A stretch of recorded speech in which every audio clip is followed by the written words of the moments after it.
मेरा नाम बादल है। दिसंबर 2024 दिल्ली के करोल बाग रात के 1:30 बजे की यह घटना है। मैं एक शादी से घर आ रहा था।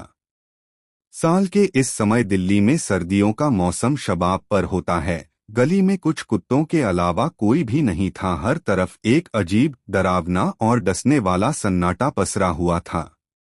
मेरी गली में मेरे घर से 20 कदम पहले ही एक घर बनने के लिए पूरा तोड़ा हुआ था। उस घर में नींव के लिए खुदाई भी हो रखी थी। फिर जैसे ही मैं उस घर के सामने आया तो गली के 4 कुत्तों में से एक कुत्ता मेरी तरफ जोर से भौंकता हुआ दौड़ा, जैसे मैं कोई अनजान इंसान हूं या उनके लिए कोई खतरा हूं। गली के चारों कुत्ते मुझे जानते थे क्योंकि मैं ही रोज सुबह उनको खाना डालता था। इसलिए मैं इस बात से काफी हैरान हुआ। और ऐसा भी नहीं कि उन्होंने मुझे पहचाना नहीं था, और ऐसा भी नहीं कि गली में अंधेरा हो। गली में अच्छी खासी रोशनी थी जिसमें सब कुछ साफ दिख रहा था। मेरी पीठ उस टूटे हुए मकान की तरफ थी और मेरा चेहरा उस भौंकने वाले कुत्ते की तरफ था, और मैं पुचकार कर उस कुत्ते को शांत करने की कोशिश किए जा रहा था, मगर वो इतनी तेज भौंक रहा था कि उसके मुंह से लार तक बाहर जमीन पर गिर रही थी। फिर कुछ देर बाद पीछे हटते हुए मैं वहां से थोड़ा सा घूमा और अब मेरी पीठ मेरे घर की तरफ हो गई, और यह देखकर मैं एकदम चौंक गया कि जहां वह टूटा मकान था वह कुत्ता अभी भी उसी दिशा में भौंके जा रहा था। सर्दियों का मौसम था, मगर सच कहूँ तो मेरे माथे पर पसीना आ गया था। मेरे रोंगटे खड़े हो गए थे और मेरी रीढ़ की हड्डी एकदम सुन पड़ चुकी थी, क्योंकि वो नज़ारा ही ऐसा था। सुनसान गली, सर्दियों का मौसम, बेतहाशा एक शांत रहने वाला कुत्ता और मन में अजीब से डरावाने ख्यालों का लगातार आना। यह मंजर अभी यहाँ रुका नहीं। फिर उस कुत्ते ने धीरे धीरे घूमना शुरू किया, मगर उसके भौंकने के वेग में कोई कमी नहीं आई। अलगे 3 से 4 पलों में वह फिर से मेरी तरफ भौंकने लगा, जैसे मानो वह खतरनाक चीज जो उसको लगातार दिख रही थी, मानो अब वो फिर से मेरे पीछे आकर खड़ी हो गई हो और वो कुत्ता एक बड़ा खतरा मानकर उसको वहां से भगाना चाहता हो। मैं तो बहुत ज्यादा डर गया था, और अब किसी भी बात का शक मेरे मन में नहीं था कि यहाँ बहुत ज्यादा खतरा है और यहाँ रुकने का मतलब अपनी जान को जोखिम में डालना है। इसलिए मैंने भागकर जल्दी से घर की घंटी बजाई और दरवाजा खुलते ही घर में आ गया। लेकिन उस रात मुझे काफी देर से नींद आई। मैं सुबह उठा मगर वो बात फिर से मेरे मन में घूमने लगी। घर पर मैंने इस बात को बताना सही नहीं समझा, इसलिए चुपचाप तैयार होने लगा। तभी मम्मी बाहर से सामान लेकर आई और बोली कि पड़ोस वाले कपूर अंकल गुजर गए हैं। मेरा ध्यान सीधा उसी बात पर गया कि कहीं उनकी मौत का कारण वो चीज तो नहीं थी जो मेरे पीछे उस कुत्ते को दिख रही थी, क्योंकि कपूर अंकल का घर उस टूटे घर के सामने वाला ही था जहां वो अनजान और अजीब चीज घूम रही थी।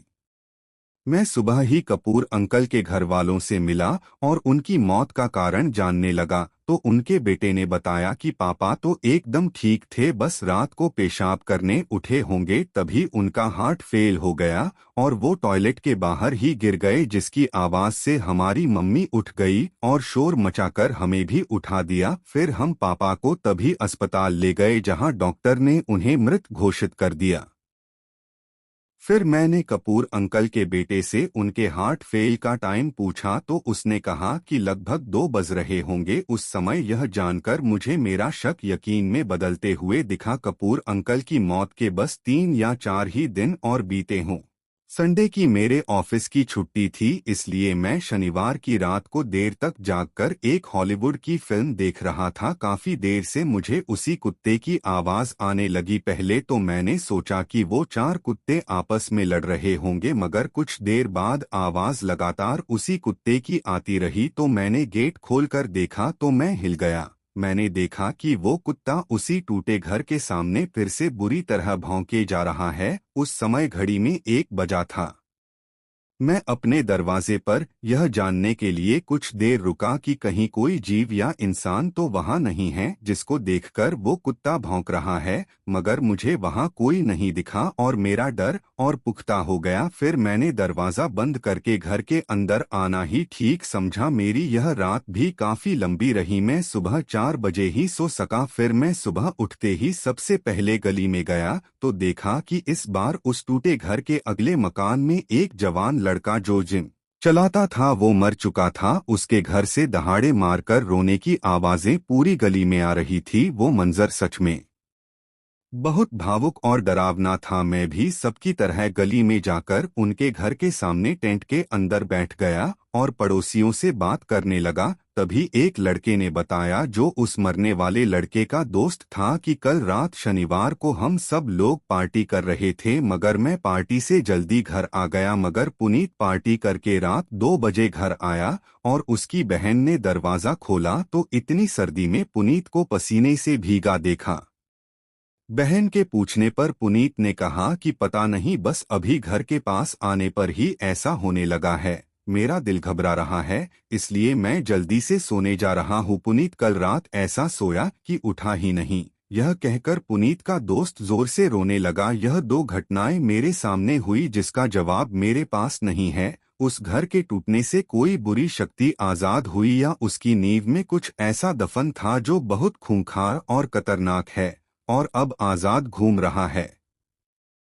वो मकान आज भी वैसा ही पड़ा है, क्योंकि जिसने उसको रहने के लिए लिया था और उसको जो बना रहा था उस आदमी को लकवा मार गया है, जिसकी वजह से कई महीनों से उस मकान पर अभी तक कोई काम नहीं हुआ है। आज भी रह रहकर यह सवाल मेरे मन में